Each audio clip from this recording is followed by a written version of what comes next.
This week, we have a new update regarding the upcoming hunter that will be available in the game, the Herztier, Emil. In the video, Emil is shown with the appearance of a dog.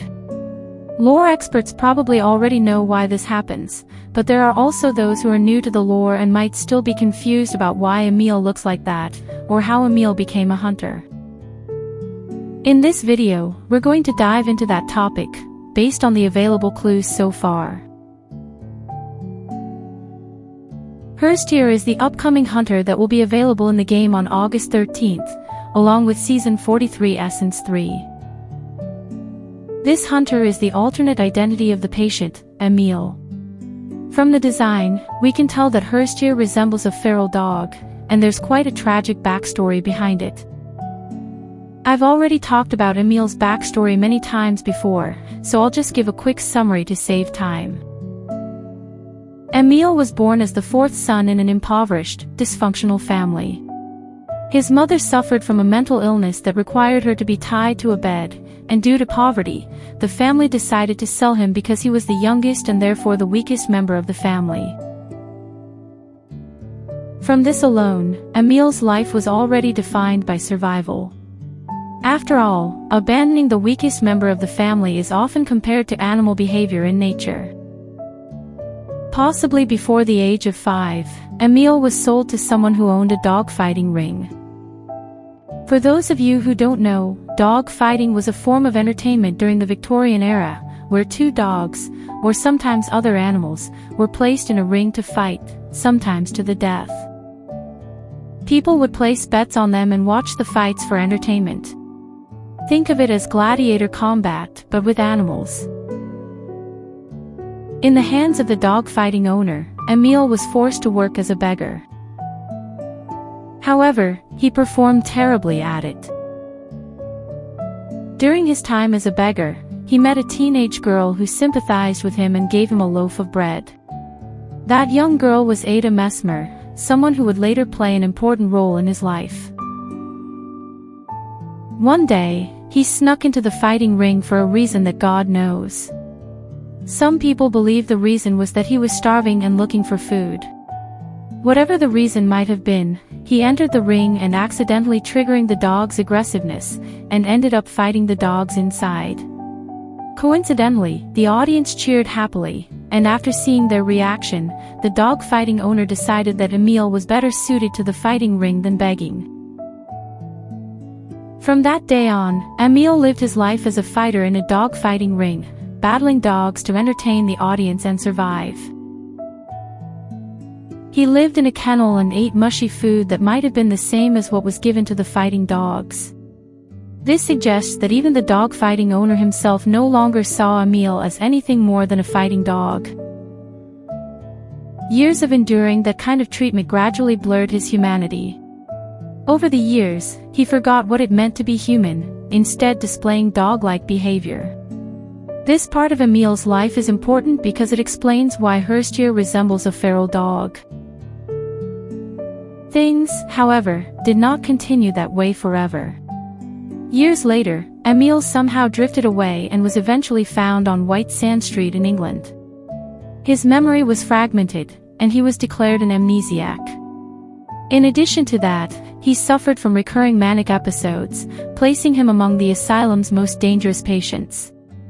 As a result, he was confined to a special ward called the cage. It is unknown how long Emil spent in the cage. One thing is certain, he was frequently given sedatives to calm his manic episodes. One day, a trainee doctor came to take care of him, and coincidentally, Emil had another manic outburst. Being the only doctor available at the time, the trainee, in desperation, tried to calm Emil down by blowing a whistle. Surprisingly, the method worked. That trainee doctor was Ada Mesmer, the same girl who had given Emil a loaf of bread years before. Ada was interested in a medical practice called hypnotherapy, which focused on reducing a person's pain through hypnosis. She often conducted experiments on it, though all of them failed because her patients couldn't endure intense pain. As a result, her research was often looked down upon, especially since hypnotherapy wasn't really recognized during her era. Even so, Emil became the first patient who responded positively to her hypnosis. Thus, Emil became someone of great interest to Ada because of her research into hypnotherapy. Ada changed his treatment from sedatives to hypnotherapy. Although the treatment caused Emil tremendous pain, he preferred it because Ada was kind and cared for him. Over time, Ada's feelings toward Emil also developed. What began as simple professional interest gradually turned into sympathy, and eventually, love. In her mind, Emil was the perfect test subject, someone who understood that her treatment could save lives. Likewise, Emil, who preferred Ada's treatment over the one he received at the asylum, came to believe that only Ada could cure him. These twisted feelings enveloped both Emil and Ada and became the foundation of their love story. The developers themselves said in their design notes that their love story was twisted, and I can understand why after seeing how their relationship developed. Still, as twisted as it is, they truly loved each other. From that moment on, things began to progress. After escaping the asylum together, Ada and Emil settled in a secluded village near the woods, where Ada worked as a teacher while continuing her therapy for Emil. Things looked good at first, but eventually they turned sour. By the third year after their escape, Ada's treatment had largely lost its effectiveness. At the same time, there was a manor called Oletus, where its owner, Baron Duras, was conducting medical experiments. Somehow, the manor learned about Emil and his condition and wanted to test an experimental medicine on him. As a result, both Ada and Emil received an invitation to the manor to play their manor game. Although Ada initially refused, the two ultimately decided to accept the invitation for the sake of Emil's recovery. Ada and Emil joined the other guests, Helena and Galatea, and secretly, Roy, in a manor game. Emil received the treatment he had been promised, using something called the Delphi, which was believed to be capable of healing psychological trauma. However, the drugs turned out to be unstable. Even after receiving the medication, Emil continued to suffer recurring manic episodes, with Ada desperately trying to keep his sanity intact by using her whistle and other methods. One of the guests, Galatea, eventually noticed this phenomenon and began using that knowledge to exploit Ada in some way. I have yet to fully understand the details of this exploitation, but one thing I strongly believe is that Galatea used that knowledge to manipulate Ada in some way. Perhaps she used Emil as leverage to make Ada do whatever she wanted. I guess only time will tell. Eventually, Emil's condition was exposed to everyone. This led Ada to want to end Emil's participation in the experiment because, with his recurring manic episodes and the danger he posed, his safety could no longer be guaranteed. She informed her contact at the manor, threatening that both she and Emil would leave the following evening if the experiment did not stop. However, she received no response. She believed her contact was too busy dealing with Helena and Galatea. And so, Ada confronted one of the girls. Again, I can't be certain whether she met Helena or Galatea.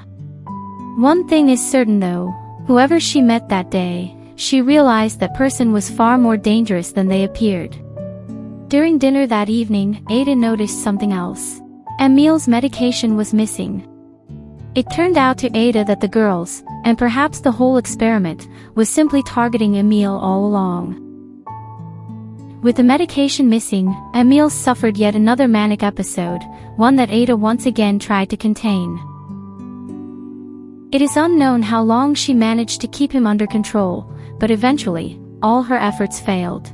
Even worse, the medication provided by the manor, the Delphi, proved to be highly unstable, transforming Emil into someone else entirely. The design notes for Herztier suggest that the Delphi is capable of erasing a person's pain and fear, perhaps similar to how alcohol numbs emotional suffering during times of stress. The problem, in Emil's case, is that his fear and pain were actually the things holding him back from his true nature. Once that fear and pain disappeared, Emil awakened as someone, or perhaps something else.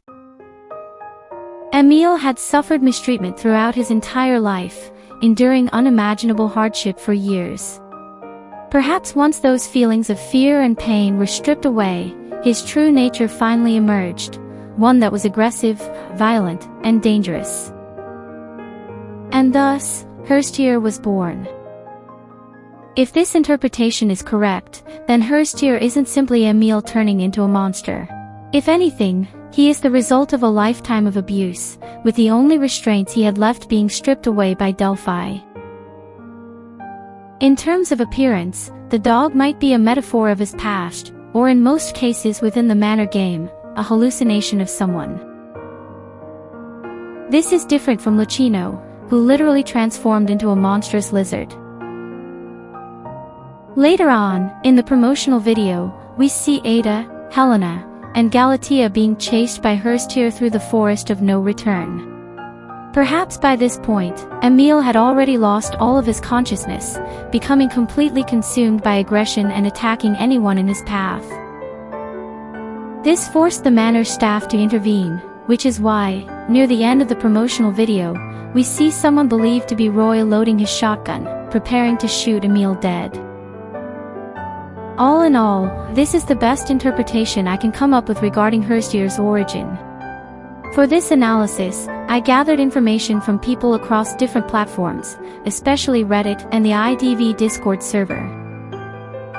Even so, this is still mainly my own interpretation, so please don't treat it as canon. If you have additional context, feel free to share it in the comments. Thanks for watching, and see you next time.